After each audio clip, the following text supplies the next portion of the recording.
Okay, I've got 6 o'clock here, so let's get going in the interest of everyone's time.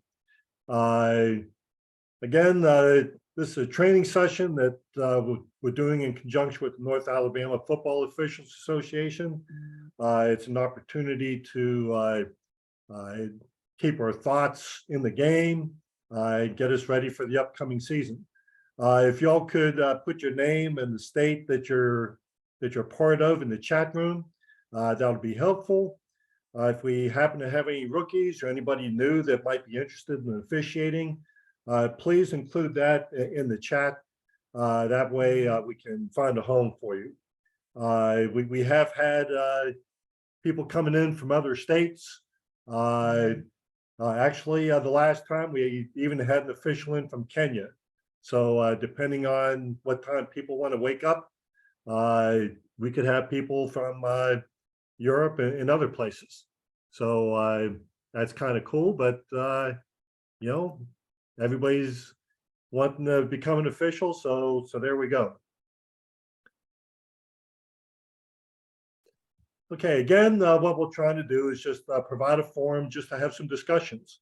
Yeah, the high school season's been over for a little while now, but still there's some things that we can learn, things that we can reflect on, and why not do that now? Historically, we try to bring in some new officials, bring in some rookies, but then they might be interested now, and then we don't reach out to them until we start training again in the summer or something like that. So we've been kind of letting them down. So let's bring them in now while we can.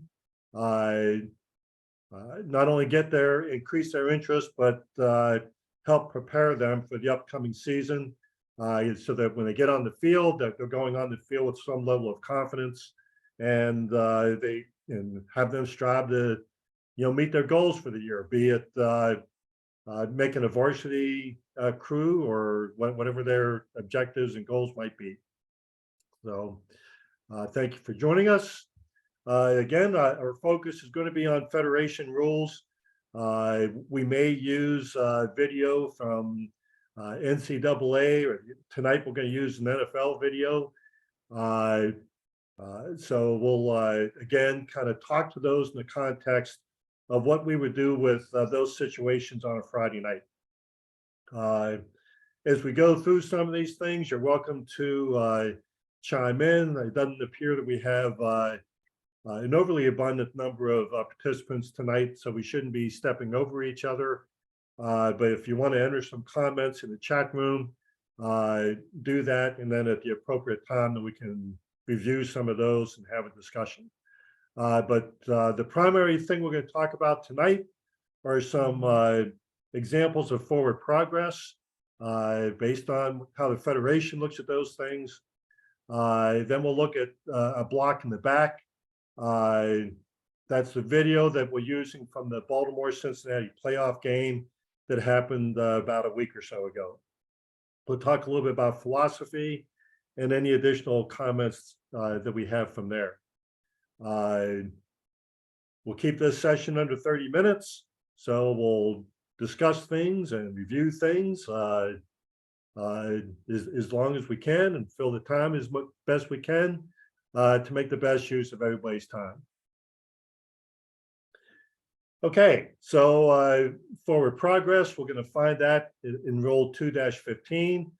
Article 1 is the definition. It kind of explains what we're looking for in terms of where is the ball under certain circumstances. And Article 2 gets into specifically airborne players. So we'll go through a couple of situations and scenarios here.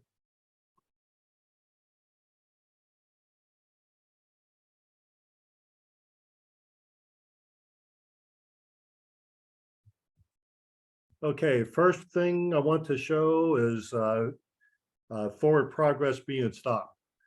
So again, we're looking at 2-15. It's the advancement of the ball towards the opponent's goal line that's still in the possession of the runner. And in this scenario here, very simply, Runner's coming this way, and he gets stopped. And he's going to get driven back. But we have that plane is where the ball was. So we're going to mark the ball at about the half-yard line right there, not back at the 3-yard line where the runner is laying on the ground. So we always want to give the runner the advantage of the fact that he did make it up to a certain point. So we're going to give him that forward progress. We'll show what that looks like on the playthrough.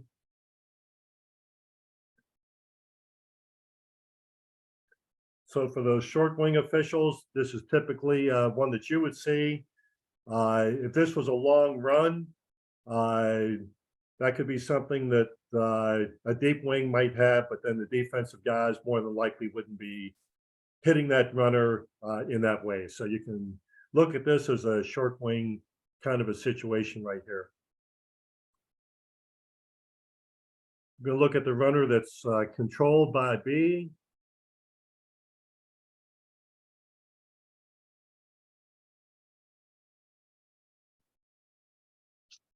So again, we're looking for the advancement of the ball to a certain point. So there it's obvious that the runner isn't going to be going anywhere. A lot of times we might see that in a scrum. So we have to decide whether that runner is still trying to go forward, if he's still maintaining any kind of control, or it's obvious that he's not going to get any farther ahead where he is right now. And we're going to go ahead and stop that play. I'm going to go ahead and advance this some more. And then you're going to see that the runner was hit by that linebacker there. Let me put that in the playthrough mode so you can see what that looks like. Now we have to make a judgment call here, because one of the defensive player situations is a runner whose forward progress has been stopped. And if he's being held up, we don't want to have another player come crashing in there and taking a cheap shot on that player. So that can be a little bit tricky. It can be tricky because what we could wind up with is maybe a whistle that we blew maybe a little bit too early. And I'll show that next. We'll go ahead and show when the runner is maintaining control. I'll show this in 2 different ways. So here he starts to run. He's contacted by the B player, knocks him back. We'll probably get a better look at this, but the helmet comes off of that defensive player. That play stays alive. We'll talk about that in a little bit. He maintains control, and then he gets hit again and is driven back. So this plane here on the right is where his first contact was with the defensive player, but he maintained control and continued to run. And then he was hit again by a defensive player back here at the 4-yard line. That's when his forward progress was really stopped.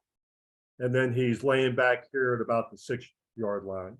So we're going to spot the ball right here on that 4-yard line. Let me put this in playthrough mode and get down here on that wing official's view.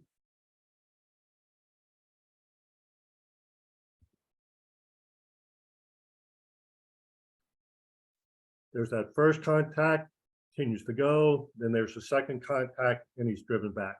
So we're going to spot that ball at the 4-yard line. And what makes that tricky in a way is compared to that previous one, where that runner was controlled by the B player, is that we're going to have these athletes out here that can break contact, continue their run. So the wing officials especially will have to understand what kind of team they've got out there, and then be consistent. If they feel that runner's been stopped, then they need to blow that whistle. It may upset that team that's on the offense because they have that star running back that can break contact and maybe score. but they're going to have to balance that for the safety of the player. Maybe if they feel like he's being held by the defensive player and his forward progress is stopped, but then yet he feels like that runner is still maintaining control, he's going to have to make sure that he has that reconciled in his mind and be consistent about how he's going to make that call. Because what we want to avoid is having that runner as a defensive player and being hit by the defense, because obviously the defense wants to make sure that runner is down. So they're going to be listening for that whistle. They're going to be looking to see how the officials handle that.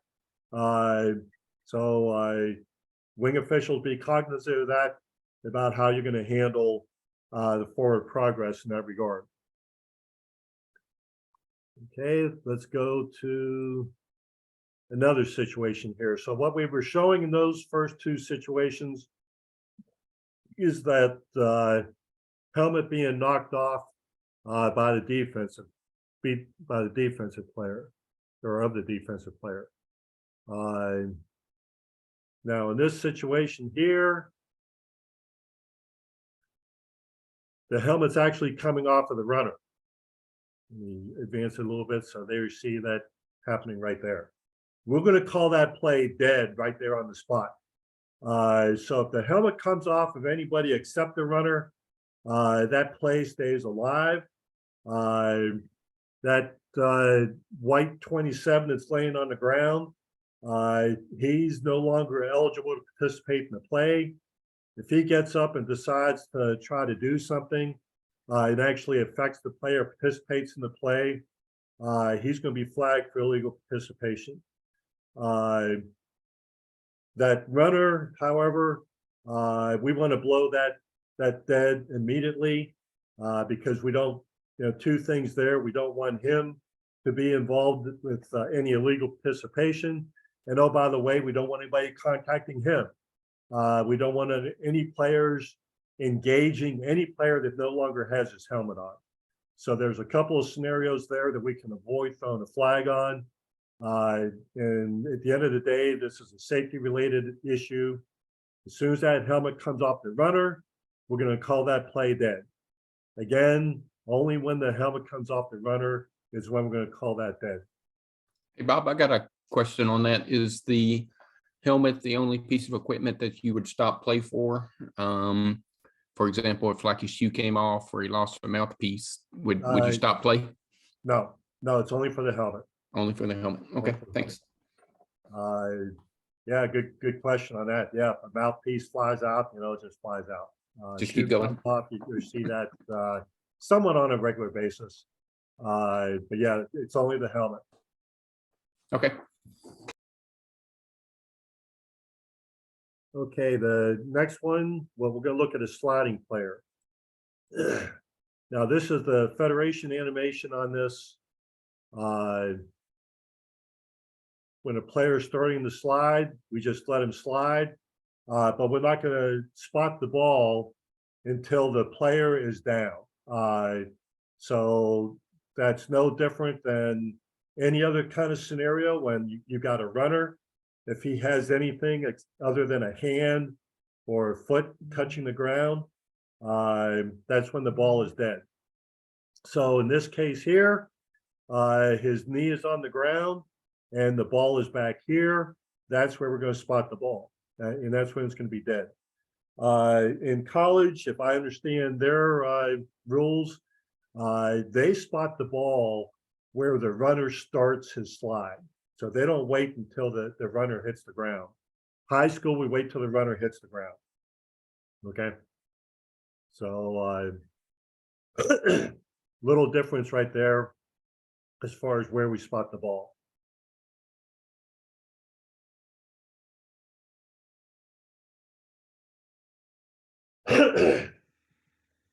Next, I'm going to talk about an end zone catch. And for those of us here in Alabama, it would have been the semifinal game that involved Coosa Christian, and I forget who the winning team was. And that was the winning touchdown by that other team. There was some videos that were going up on some of the Facebook chats that it was a controversial call. It wasn't controversial. Unfortunately, the only video that I saw was from a sideline looking across the field at an angle. But the way the discussion was going, this is the kind of situation that I'm convinced it happened. So we've got this player here in the blue in the offense. He's going to run into the end zone. He's going to do a button hook back towards the field of play, and he's going to possess the ball while he's in the air. So there he is. So typically, we don't, when you look at the definition of a catch, it's going to say that the player has to be in possession, and then he has to land in the field of play with at least 1 foot in the field of play, the first foot being in the field of play, in order to complete the catch. When he's an airborne player, though, and he's contacted by the defense, we're going to mark forward progress right there where the defensive guy contacts him while he's in the air. So in this case, the player's in the end zone. We got the plane here showing the forward spot of the ball while he's being contacted by the defensive player. And even though the offensive player doesn't contact the ground until he's out there in the field of play, because he was airborne, because he was contacted by the defensive player while he was in the air, and he was in the end zone, we're going to give him forward progress. So that's going to be a touchdown. And that's the situation that I believe happened in that semifinal game that I described a little bit earlier here. What caused a little bit of anxiety during that game was the officials, blew the whistle, called the play dead, and they all gathered to talk through it. So kudos to them that they talked through the whole process, and I'm convinced that they got it right. So that's one of those scenarios you kind of have to watch for. This could happen to the deep wings, could happen to the short wings. 5-man crew, back judge, you might be able to catch that. You have to watch to see what your angle is and how close they are to that goal line there to decide whether he had possession while he was in the end zone. And I'll go ahead and I'll run that again in the playthrough mode. So it can kind of happen rather quickly. Okay, we can do, yeah, question? So if you catch that on the sideline down, and about 50 now, that's out of bounds. How is that not the same? I'm sorry, your audio isn't coming through very clearly. So I was saying, if he catches that on the sideline down, and he's airborne in the end zone, and the defender pushes him out of bounds. Okay, so you're saying if that was over by the pylon and they drove him out of bounds? Yes. Okay, it's going to be the same, that if he has possession, and that's going to be key, he's got possession of the ball, not bobbling it or anything like that. He's clearly has that ball in his possession, and he's in the end zone. The instant he's contacted by that defensive player, that's where his forward progress is going to be marked. So yeah, that'll be a touchdown right there, whether they drive him out of the end zone and drive him over the sideline or not.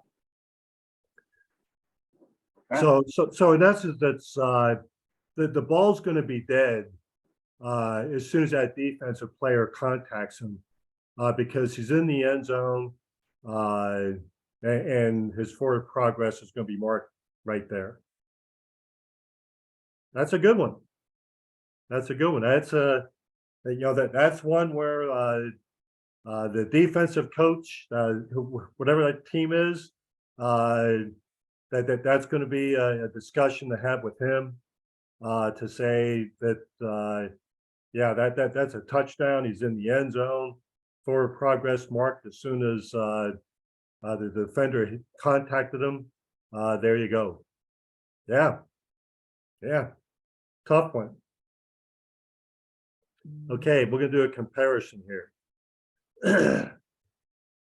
So what we're going to see on the right side, the left side is going to be the same thing that we just went through.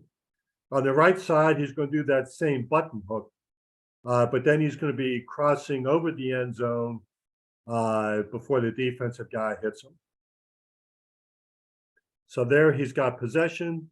Defensive guy hasn't touched him yet. The ball's breaking the plane of the goal line. So if the defensive guy were to contact him now, then we'd have a touchdown because the ball's breaking the plane. But now he comes down into the field of play. Defensive guy hits him right there. He's also contacting the ground, so that's going to be a completed catch.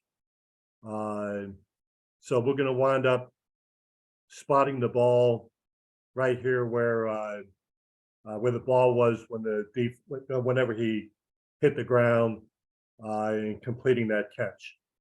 So that's the difference between these two.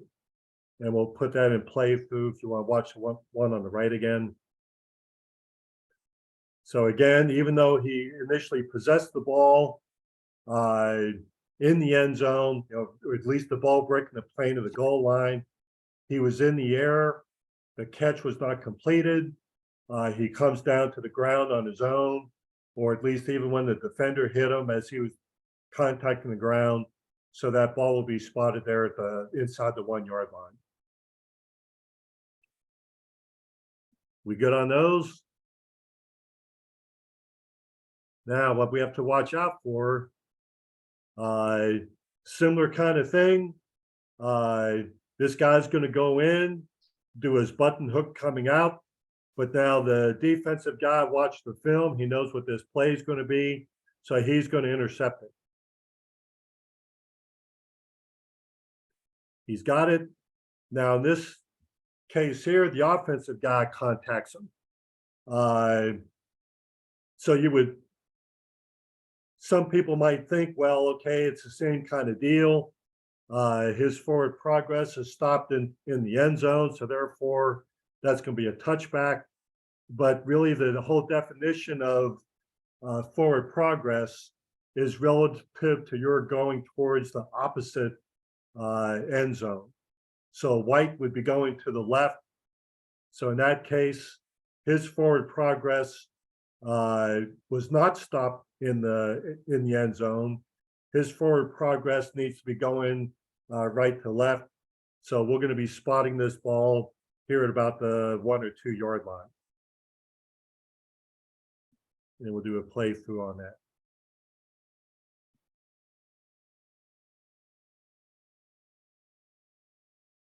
Everybody good with that one? So it almost looks like the same, but it really isn't.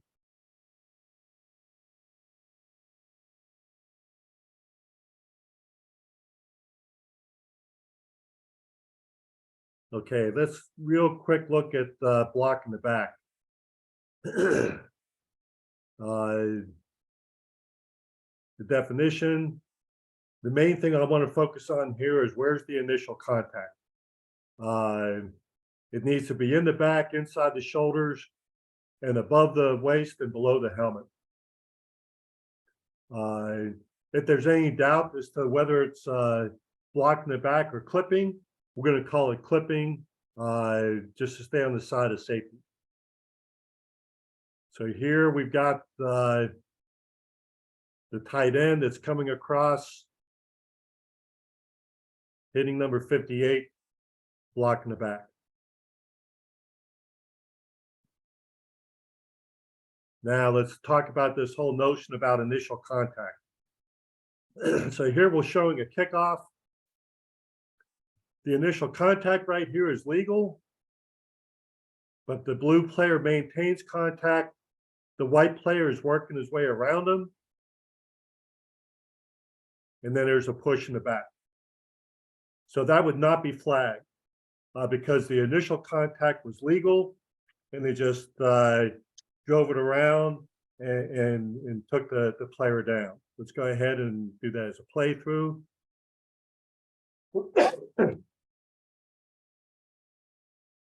That initial contact and then drove him down.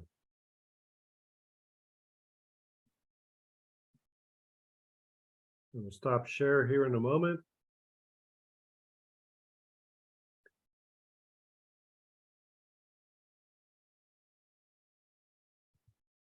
And let's go to this video here.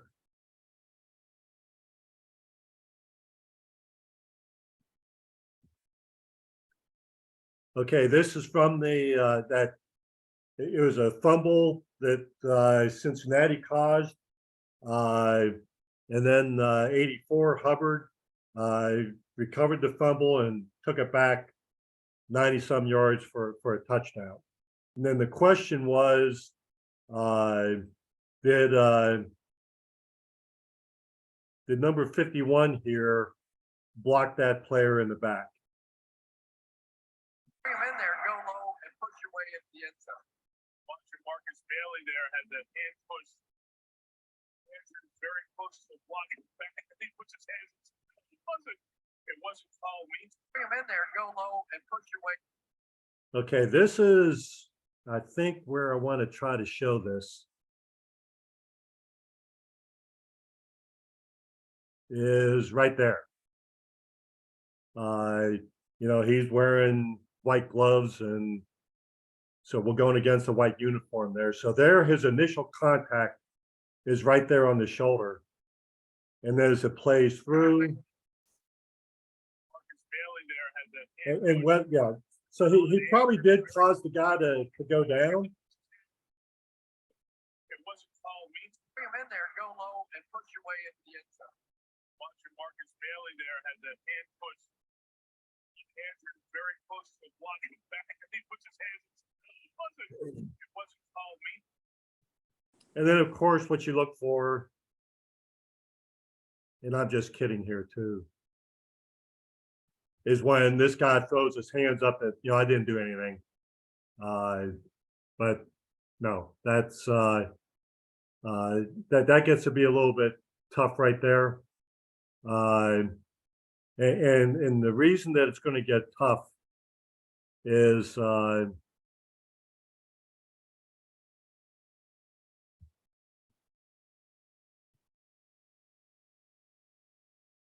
when we get into the mechanics of this thing is again, we're in 2-5-2 for blocking the back. Emphasis is on the whole thing about initial contact. So now we're looking at a 98-yard fumble return, probably by players that are typically faster than what we are. So as we're going downfield, for those of us that have to cover that, obviously they're going to be quicker than us, so we need to watch for those indicators. And you know, there were at least 3 Cincinnati players going downfield, if not 4, and only 1 guy from Baltimore. So you just want to be watching for any kind of interaction between 2 jerseys that are different color.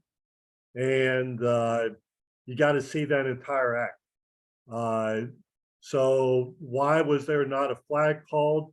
Hopefully it could be that somebody that was trailing that play saw that left hand go up and initially contact the Baltimore player at the shoulder and let the whole play play out and realize the initial contact was legal, so therefore there was no block in the back, or he didn't see the entire act. You know, all of a sudden there's a player on the ground, he's face down on the ground. You know that something bad probably happened there, but unless you saw it, it's going to be a hard thing to call. If you put a flag down, you better be ready to explain what you saw and why you dropped that flag. So that's, if you're one of those covering officials trying to go downfield, try to keep up as best you can, but just know that you're not going to beat them down to the goal line there, but keep your eyes open for those things that are going to make a difference. So any questions about any of that? Any other questions at all? We're coming up to our last 2 or 3 minutes.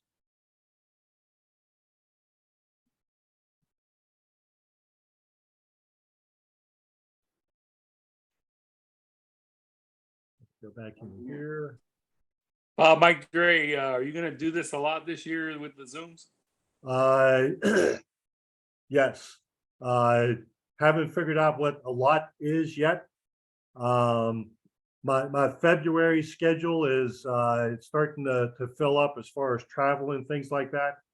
I will do another session that's going to be on Monday, the 13th of February. I don't want to interfere with Valentine's Day that's happening on Tuesday. So this will be the day after the Super Bowl. Maybe we'll see some things happen there that we can talk about. What would we do with those situations on a Friday night? But we'll do one then, and then we'll try to do some more after that. I'm going to try to do some in-person events as well here in Huntsville. So we'll try to get those scheduled as the weeks go by.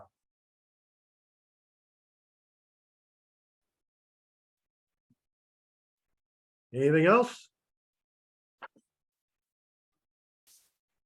Hey, glad y'all could join us, and we'll do this again on the 13th of February. Appreciate it, Bob. All right, Yep. hey, y'all take care. Yep, thanks a lot. All right, have a good evening.